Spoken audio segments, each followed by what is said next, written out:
arrêtez d'appeler mon Saint-Piège parce que là, ça dérange un petit peu. OK? Bye. Comme un soleil, comme une éclaircie. Bonne fin du monde, mesdames et messieurs. Tout d'abord, des nouvelles de moi. Eh bien, pardon, mademoiselle, une éclopée. Depuis 17 heures ce soir, pour moi aussi, la santé au Québec, c'est ma priorité. Comme une fleur que l'on cueille entre les orties. Eh bien, depuis le temps que nos journalistes vous disent « ça va mal dans les urgences », ça va mal dans les urgences. Alors nous autres, nous avons décidé de passer aux actes et d'ouvrir, avec les moyens du bord, notre propre petite salle d'urgence afin de désengorger les hôpitaux et soulager mon peuple. Bon, nous avions d'abord pensé égorger mon peuple et me soulager de ce fait. Elle doit venir comme vient, excusez-moi, c'est l'émotion, le beau temps. Alors je serai secondé dans mon œuvre par le bon docteur Jean-François Chicoine. Elle doit venir comme vient le beau temps. Docteur Jean-François Chicoine. Bonsoir. D'abord, merci infiniment d'être là ce soir parmi nous. Merci de votre initiative. Ben, c'est ça que j'allais vous demander. Est-ce que vous trouvez qu'une action comme la nôtre peut vraiment aider la société en ce moment? Je trouve ça très grand. Une demi-heure de présence médicale à la fin du monde, c'est plus que 50% des CLSC du Québec ont eu dans les dernières 5 années. Donc, vous sérieux? C'est extraordinaire. L'histoire de l'hospitalisation au Québec. Au début du Québec, tout le monde était heureux, comme Tidley-Didum, car il n'y avait pas d'hôpitaux, pas de files d'attente et pas d'urgence. Jusqu'à ce qu'une certaine Jeanne Mance vienne tout changer en 1645. Le premier hôpital, c'était comme une petite maison que Jeanne Mance avait fait construire. Alors, c'était une maison qui pouvait contenir 6-7 malades. Un tout petit hôpital de seulement 7 lits qui pourtant ne s'engorgeait jamais. C'est vers les années 60, 65, là, qu'on a ouvert une urgence, mais c'était au début peu achalandé. Les années 60 arrivent et c'est la révolution. L'homme s'envoie sur la Lune et se dote de la cartonguette, une merveilleuse carte-soleil aux effets dévastateurs pour les files d'attente. Moi, à ma connaissance, c'était surtout le débordement, donc quand on a commencé à avoir au moment de l'assurance maladie, je suis à peu près certaine que ça a amené aussi les gens à moins se soigner et à plus se faire soigner. Et depuis ce temps, tous les hôpitaux de tout le Québec sont engorgés tout le temps. C'est ça qui est ça. L'urgence, c'est par là. Choc, accueil urgence, observation polyclinique, sortie. Par là. Faut prendre le numéro. Il y a une ligne d'attente pour s'inscrire avant d'attendre. Okay. Oui, je veux juste savoir c'est combien de temps d'attente à peu près, là. Parce... Ben, pour voir le médecin, oui. Ça peut être plus que 2 heures? 3 heures? Madame, d'une urgence, ça dépend d'une foule de choses.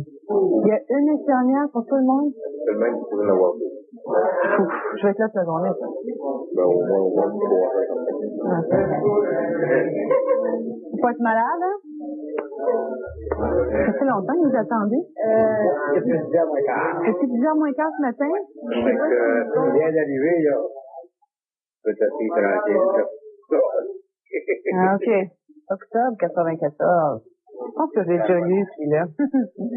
Un café noir pour prendre son mal en patience. On va voir si c'est plus rapide ici. Viens, Pablo. Lui, c'est pour mon petit chien. Ça va être long, vous pensez? 15 minutes? 15 minutes. Septembre 97. Ils sont à jour pour les petits chiens. Tu vois, regarde, petit dog. Ça va faire un mal de chien, ça, quand même, avoir le bras comme ça. Ah, ils vous ont gelé comme ça, vous ne plaignez plus. Moi, je trouve que c'est pitoyable. Ouais. Minable. Ah ouais? Bon, ça fait combien de temps que votre mère est dans le corridor, comme ça? Depuis la révolution. Bon, il y a beaucoup de monde. Si je vous paye, ok, je vais vous payer. Non, madame, on va pas comme ça. Je ne peux même pas vous payer? Non. Est-ce que vous pensez que si les gens payaient, comme ici, là, je viens vous voir pour mon chien, ça me coûte 25$ plus la taxe. On paye déjà. Sauf que c'est peut-être l'administration, tout ça, là, qui est en question. C'est peut-être Jean Rochon, le ministre de la Santé, il faudrait mordre. Tu mordrais-tu? Hein? Tu mordrais-tu, Rochon?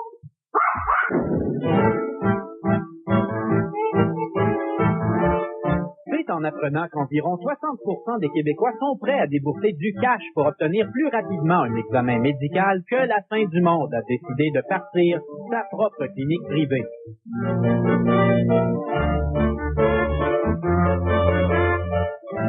Là où les gens sont le plus favorables à mettre de l'argent, c'est quand, ils appellent ça en anglais le fast track, c'est quand on peut aller plus vite, on peut sauver du temps, on peut réduire l'attente. Non, les Québécois ne sont pas des cheap et désirent se payer des services médicaux à leur hauteur. Température 10 sous, rectal 50 sous, il y a des frais d'amusement, pression 25 sous, chimio 25 sous, bouche à bouche 10 sous, amputation 5 $, le deuxième membre est gratis. Réflexe 25 sous, psychiatrie 1 $, lavement 25 $. Donc, ce que votre sondage dit, c'est qu'on est tanné des décors MAC de 1981 dans les salles d'attente. Oui.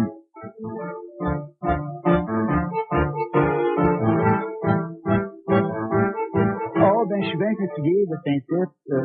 Je suis bien stressé, bien nerveux. On va t'arranger ça. C'est du tout pour le bouche à bouche. Vas-y, Brenda. Ce qui m'amène là à vous parler de cette nouvelle réclame du Parti libéral du Québec où M. Jean Charest marche à l'envers dans un corridor d'hôpital. Bon. La première fois qu'on l'entend, on est tellement impressionné par tous les fricages qu'on ne porte pas vraiment attention au texte. Mais là, je vous demande d'écouter attentivement ce qu'il dit. Vous allez voir, c'est excessivement révélateur. On écoute. Quand vous demandez une bonne raison de voter pour nous autres, je vais vous en donner une bonne suite, une moyenne, une grosse, une large. J'ai des maudites grosses gars. Mais à force d'avoir la tête à l'envers, j'ai des chenolles qui me collent sur le ventre. Alors c'est le retour normal. Vous me présentez mon livre, intitulé Un plan. Avec lequel on peut trouver des faux acteurs, comme ceux dans l'arrière et des faux infirmières. On n'a pas besoin de payer cher.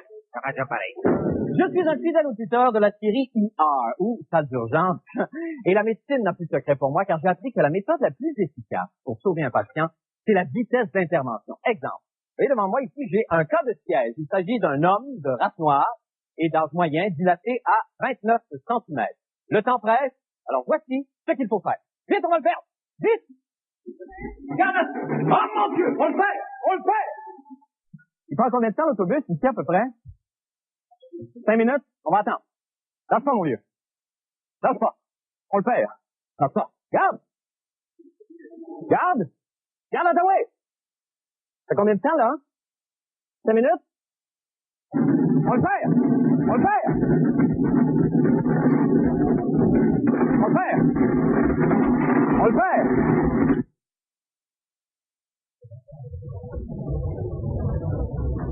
Au revoir. OK. On le perd. Laisse pas, mon vieux. On le perd. On le perd. Attention, on le perd. Laisse pas, mon vieux. Laisse pas, mon vieux. Merci. Bon, ben, attends. Je vais essayer de juste voir si j'ai une source à... Ah, ça y est, on l'a perdu. Bon, ben, oui, je vais pouvoir être là à 9h30. OK. Attends-moi, où est-ce que t'es bien? Bye. C'est parce que j'ai tout mon vieux. La fin du monde est à 7 heures.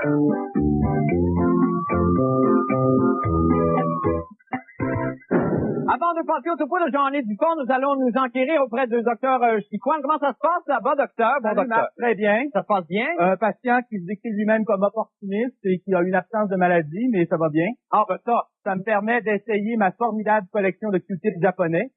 Ben, c'est merveilleux. Collection personnelle que je partage avec le public. Bon, ben, c'est merveilleux. Ben, bonne soirée à vous. Merci. OK. À tout de suite. Nous apprenions ce matin que plus personne ne veut être directeur d'hôpital au Québec. La fin du monde enquêtait sur cet épineux problème de société. Maudit ouragan en arbre. Non, plus personne ne veut être directeur d'hôpital au Québec. Prenez comme preuve Cécile Cléroux du CHUM, Daniel Adam de la Cité de la Santé et David Levine de Notre-Dame, qui ont tous sacré leur camp vers des jobs meilleurs. L'âge moyen des directeurs généraux actuellement est plus ou moins de 52 ans. Alors, c'est des gens qui, depuis 1990, ont dans des réformes constantes, des complétions constantes, des fusions constantes. Alors, ça fatigue les gens en général. Est-ce que le travail de directrice d'hôpital vous intéresserait? Non. Directrice d'hôpital. L'enfant, oui. C'est sûr. Oui, mais directeur d'hôpital, facile.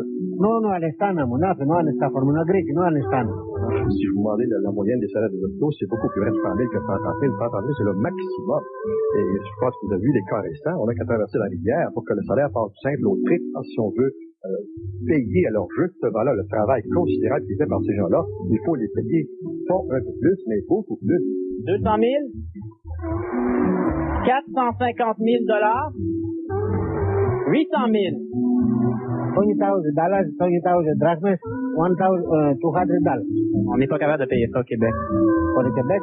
The Quebec, no, go to Conagri. Every day too much money, no, every day too much money, and much money in the pocket in the government, but every day pay to everybody pay in the government.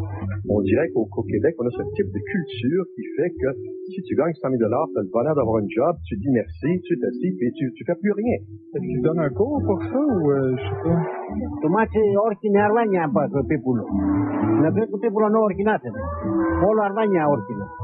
Too much Arvania. Thank you. Okay,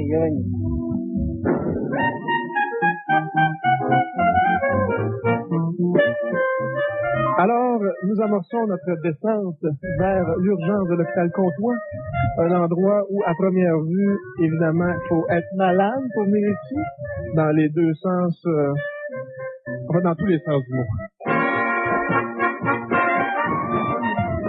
Depuis combien de temps vous vivez une situation légèrement compromettante un peu pour l'hôpital, là, ici, avec votre salle d'urgence? Okay, c'est une situation qui date d'à peu près de 2 ans, finalement, où on a des difficultés majeures à combler nos gardes à l'urgence par les médecins. Les médecins à Louisville sont une espèce en voie de disparition. On s'est donc dit qu'on avait plus de chances d'en trouver un si on venait le chercher directement dans son habitat naturel.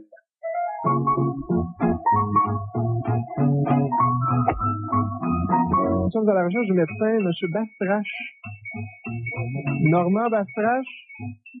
La question qu'on se pose, c'est est-ce qu'il y a plus de médecins ici sur le terrain de golf qu'à l'hôpital Comtois? Avez-vous, d'après vous? Je sais qu'actuellement, là, je ne sais pas qui est sur le terrain, mais je sais qu'à l'hôpital, il en reste très peu. Si quelqu'un a une crise cardiaque, finalement, il est aussi bien de venir directement ici au terrain de golf parce qu'il est sûr de vous trouver. Oui, pour le moment, il n'y a pas de il n'y a pas de médecin, Louis. Je suis plus chanceux avec le docteur. Disons que je ne pratique plus. OK, vous allez quand même intervenir. Il y a quoi? Une ligue d'hôpital qui joue ici. Une ligue d'hôpital qui joue ici. Oui, j'ai déjà joué l'an passé, j'étais dedans pour ça. Aujourd'hui, quelqu'un qui serait malade au moment où on se parle, c'est le jackpot, parce que vous êtes médecin, il y a toute la ligue de l'hôpital sur le terrain en plus. Ben, il est peut-être plus chanceux ici dans le moment. Derrière le centre de désintoxication pavillon du nouveau point de vue de Mont-Lanoret, on aurait trouvé une seringue. Enfin, un jeune garçon se serait blessé avec une seringue. Et là, ben, évidemment, il pourrait se retrouver infecté, ce qu'on ne lui souhaite pas, bien sûr. Mais là, ce problème risque-t-il de se répéter ailleurs? Eh bien, Isabelle Maréchal, l'animatrice des Tétines d'abord, a examiné la question. Regardez! L'incident de Lanoret a piqué notre curiosité. Y aurait-il d'autres seringues qui traînent? L'équipe de nettoyage LFDM est allée vérifier sur le terrain.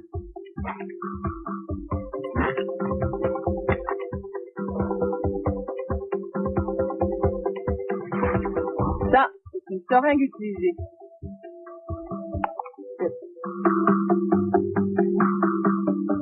Au niveau de la transmission du VIH par une seringue comme ça, c'est un danger réel.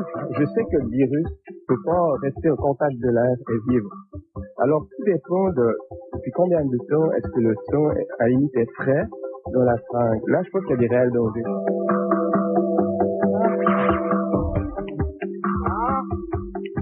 Est-ce que vous êtes utilisateur de seringue? À l'occasion, mais je ne manquerai pas de respect aux citoyens au point de laisser des seringues ou des condoms traîner comme ça. Vous savez qu'il y en a qui le font? Oui. Vous en pensez? trouve ça dégueulasse. Ça fait pas longtemps que ça a été utilisé parce qu'on voit bien le sang encore. Eh bien, Josier Régnier, de Montréalaise, hospitalisé le week-end dernier à l'hôpital Jean Talon pour des problèmes respiratoires, a été retourné à la maison avec un cathéter et une seringue encore insérée dans son bras. Promotion du temps des fêtes, erreur médicale, bon, je vous laisse en juger. Mais sachez que cet incident ne représente que la pointe de l'iceberg de tous les ratés du virage ambulatoire. Ainsi, la fin du monde a retrouvé une autre patiente victime d'un oubli similaire. On regarde.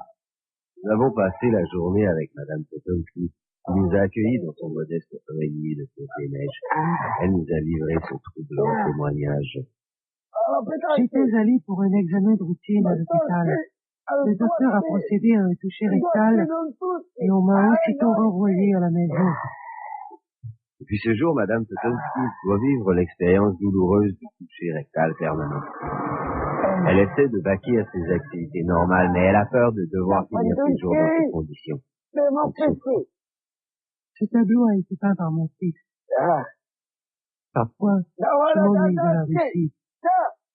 Malgré tout, Madame Potomski reconnaît que nous vivons une situation difficile dans les hôpitaux. Les gens font leur travail après tout.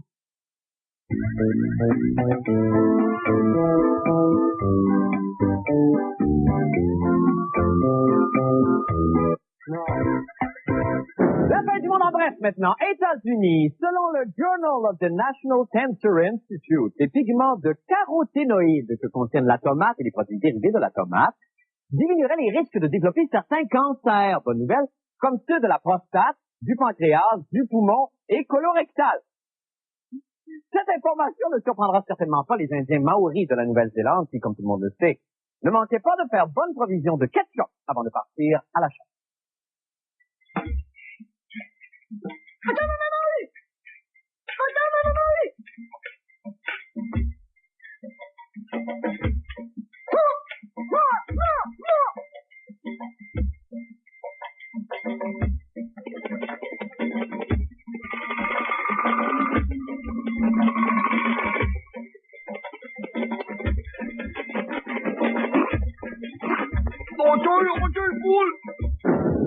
Voici Catherine Paul. Elle a écrit un livre intitulé « Dans la tête des filles », dans lequel elle revendique un salaire pour les femmes enceintes.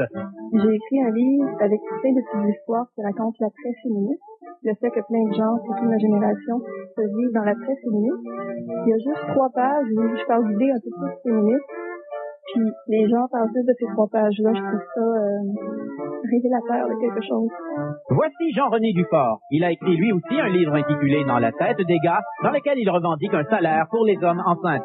Moi, je pense qu'on devrait être payé pour nos spermatozoïdes. C'est juste 3 pages, là. Prenons-le d'une façon plus simple. Si ta blonde vient te voir, te dit, écoute, je reviens, je prends la pilule, tu peux pas en payer la moitié. Ou, ça peut aller aussi jusqu'à dire, écoute, moi, je la prends, ça te paye. OK, ben d'abord, moi, je prends le char, puis toi, tu le payes.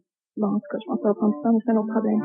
Si j'ai bien compris sa théorie, on n'achète pas son livre, on donne plutôt 20 $ à notre blonde, et tout le monde est content. N'empêche que si on se met à payer les femmes juste parce qu'elles peuvent éventuellement faire des bébés, mon Dieu, mais qui d'autre devrait-on mettre sur la liste de paye? C'est pas mon coin, ou tu deux avec une bédaine qui envoie la main, toujours prête à pousser son voisin. Ceux à cause au cul, faut qu'ils veulent bouger, et ceux qui s'obtiennent, ceux qui n'ont même pas de peine, ceux qui sont nés avec une trop de face, pour qu'ils cachent tout à même place, ceux qui cherchent un clignoteur, les dentistes pas dans les belles filles, pas de sein, les boxeurs pas de main, mais tous ceux à cause des dettes qui envoient la main, toujours prêts à boucher le poing. Le laboratoire de santé publique s'étonne de l'arrivée tardive au Canada.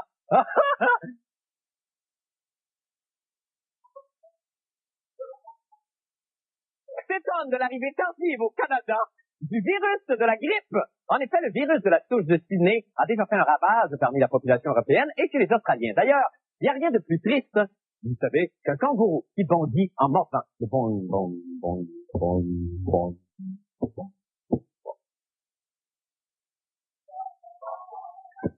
Oh non, ça le déplaît. N'empêche, ce retard de la grippe nous donne le temps de prévoir le coup et de vous prodiguer quelques conseils précieux pour s'en prémunir. On écoute. Cette année, on a baptisé le virus de la grippe le virus de Sydney. Virus particulièrement virulent, il risque de se propager à une vitesse folle et de s'attaquer aveuglément aux jeunes et aux moins jeunes. Et bien sûr, il ne s'agit souvent que d'une poignée de main pour transmettre le virus de la grippe. Alors, si vous ne voulez pas de mauvaises surprises, il n'y a qu'un moyen. Beaucoup de liquide. Et surtout, beaucoup de fruits. Célébrez, mais demeurez quand même sur vos gardes, car le virus de cette année est particulièrement redoutable. Merci beaucoup d'avoir été là ce soir. Est-ce qu'on peut vous demander vos conclusions Nous sur votre sommes soirée? désengorgés. Le Québec est désengorgé. Je suis désengorgé. Nous sommes moussés. Nous avons pété. Nous avons roté. Nous avons tout fait. C'est très bien. Mais la seule chose, là, je n'ai pas pu essayer mon extracteur à venin de serpent. Malheureusement, il n'y a pas eu de piqûre de couleuvre ce soir. Ben, c'est pas la période, je pense, pour ça, hein. C'est plus mars-avril, ça? Vous pensez? Ben, il me semble. J'ai entendu dire dans le National Medical Register. Merci, Marc. Merci infiniment. Vous avez été adorable d'avoir été là ce soir. Merci beaucoup. Oh, mon Dieu, George Clooney. No, wow. Get it out of here. Get it out. Just spit Merci.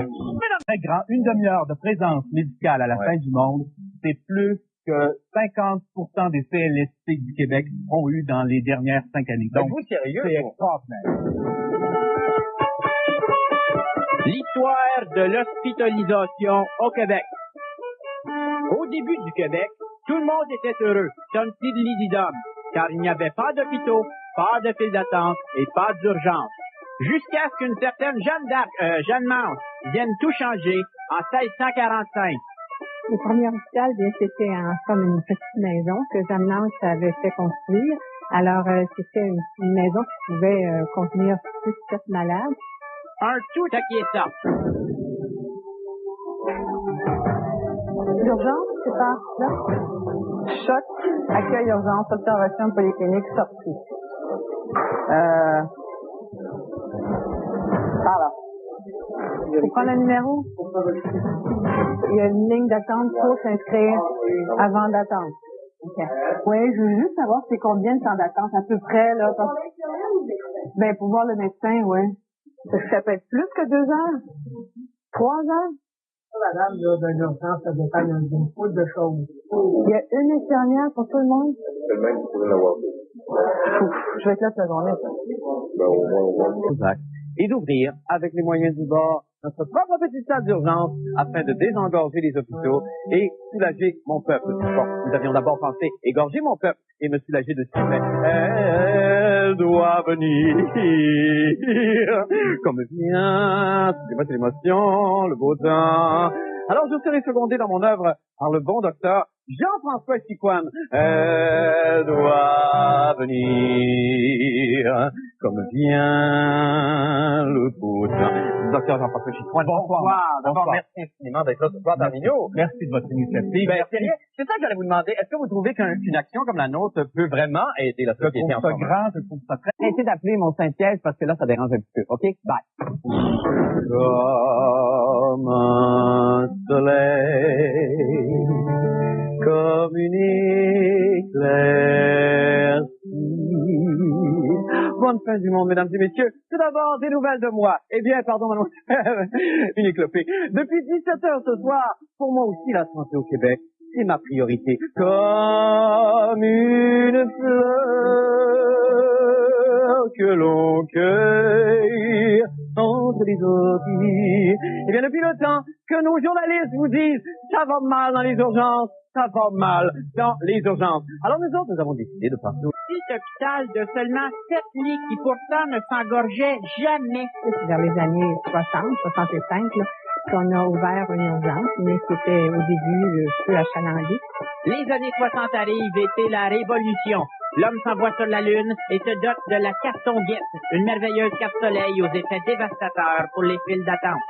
Moi, à ma connaissance, c'était surtout le débordement, donc quand on a commencé à avoir au moment de l'assurance maladie, je suis à peu près certaine que ça a amené aussi les gens à moins se soigner, mais à plus se faire soigner. Et depuis ce temps, tous les hôpitaux de tout le Québec sont engorgés tout le temps.